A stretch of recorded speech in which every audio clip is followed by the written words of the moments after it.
When you strike it and you hit it, it is the most incredibly electric feeling you will ever have. It is the most familiar, unfamiliar feeling you will ever have. You will swear that you are ancient in that moment. You will feel it in every single cell of your body. And I mean like a vibration, a coherence where your body becomes electric. If you close your eyes and you begin to think about doing something, you're an athlete, you understand this. If you're a background in football and you are running a pattern or you are doing something, you would rehearse it in your mind. Yeah. Turns out that the act of mentally rehearsing something when you're truly present, your brain does not know the difference between what's going on out there and what's going on in here. In fact, your brain will begin to look like you've been doing it for the last 5 days and you've never run the course. So now your brain is no longer a record of the past, because typically it is. Now it's a map to the future. So now you're priming your brain. So that became the very platform. You know, experiments with piano players. You know, you take a group of people that never played the piano before, you divide them into 2 different categories. You take one group of people, you teach them one-handed scales and chords. You do a brain scan on them. They come and practice for 2 hours a day for 5 days. At the end of 5 days, if you rescan the brain, they grow new circuits on the opposite side of the brain. Nothing magical there. You learn something new. Learning's making new connections. Get some instruction. You get instruction. You get your body involved. Get your body involved. You're going to have an experience. Experience enriches the brain. Pay attention to what you're doing. You got to pay attention and repeat it. Firing and wiring. You're going to assemble new circuits. You can take the other group of people, have them come for 2 hours a day for 5 days, do a brain scan before, the brain scan after. Have them close their eyes and mentally rehearse playing those scales and chords. At the end of 5 days, they'll grow the same amount of circuits in their brain as the people who actually physically demonstrated the action. What does that mean? It means not only do they change their brain by thinking differently, but their brain looks like they've been playing the piano for 5 days. Now set them in front of a piano, never played the piano before, they'll play those scales and chords because their brain is wired to play it. So now, the act of rehearsing who they're going to be, what are the qualities, and beginning to get in this creative state, began to lay down the circuits of a new personality. And a new personality is connected to a new personal reality. So the next question is, does that change the body? Take a group of men, have them do one-handed curls in their mind and bring an emotional component like stronger, harder, more intense. 1 hour a day for 2 weeks. At the end of 2 weeks, 13.5 increase in muscle strength. Wow. Never lifted a weight. Now their body is changing by thought alone. This is fascinating because, you know, growing up in this religion that I grew up, it was a constant reminder, a daily practice to think in a certain way, to think that you can never be physically harmed, that you're infinite love, that you're infinite light, your infinite soul, spirit, life, truth, and love, right? It was constantly taught to me that I'm never able to get physically harmed. And that if you are, that means your thought is off, and you just have to recorrect your thought and you'll have a healing, right? It's a little extreme for some because, and if you're not, you know, well practiced in it, and if you don't know how to really manage the thoughts and train, then you can hurt yourself. Yeah, exactly. You can really hurt your body, and that's, you know, it happened. Right? Yeah. It happened for times. But I use this, you know, philosophy, strategy, technique, idea in sports.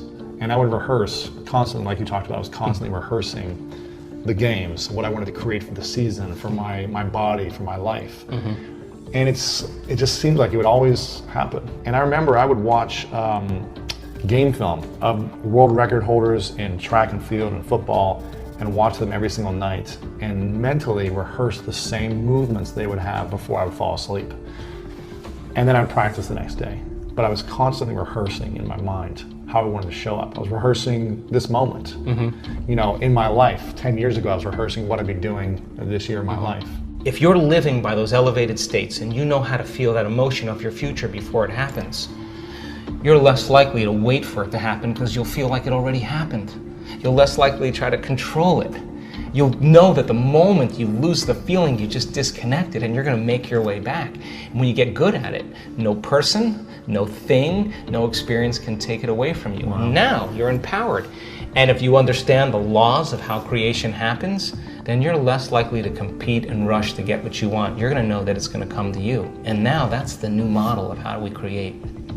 Now people say to me, well, I'm this way because of that person and that thing, I would say to them, so you mean then that person or that experience out there is controlling your thoughts and feelings? Right. That means you're a victim to your environment. But when you start changing your thoughts and feelings and it starts to produce an effect in your environment, you're going to change the belief that you're a victim, consciously or subconsciously, of your life to becoming more of a creator of your life. And now all of a sudden when you become more a creator of your life, you can't blame anybody. You can't say, well, that person or that thing. You'd have to say, I got to be greater than that environmental condition. Who in history can I study that had the same challenges?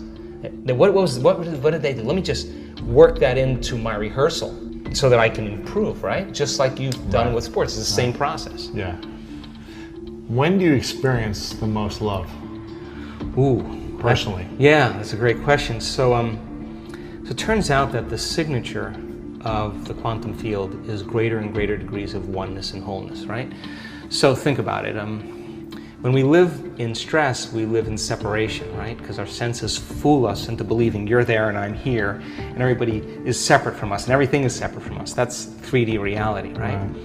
But as you start opening the center, all of a sudden, when you become nobody, no one, no thing, nowhere, and no time, right? That's the moment that your consciousness lines up with the consciousness of the field. That's when you are totally present. Now here's the deal.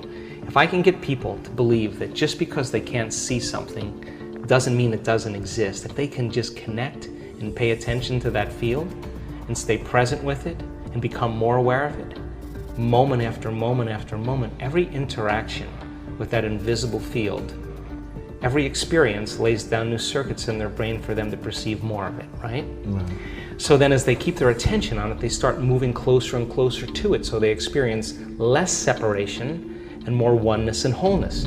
So then when that happens, there's a cascade of all kinds of physical and chemical and energetic things that begin to happen. So for me, the best way that I can describe that field is it's intelligent love. It's greater levels of order and unity and oneness. And when you strike it and you hit it, it is the most incredibly electric feeling you will ever have. It is the most familiar, unfamiliar feeling you will ever have. You will swear that you are ancient in that moment and you will connect. And it won't be just like love for your puppy. You will feel it in every single cell of your body. And I mean like a vibration, a coherence where your body becomes electric. And the only way we can describe that is love. You taste that one time. You want it all the time. Oh, here's what I say. I always say, the first time it happens, the first time it happened to me, and every time since, when I come back to my senses, I always say the same thing. Joe Dispenza, you got this all wrong. Because some veneer, some conditioning is lifted. You start realizing that the way you think life isn't that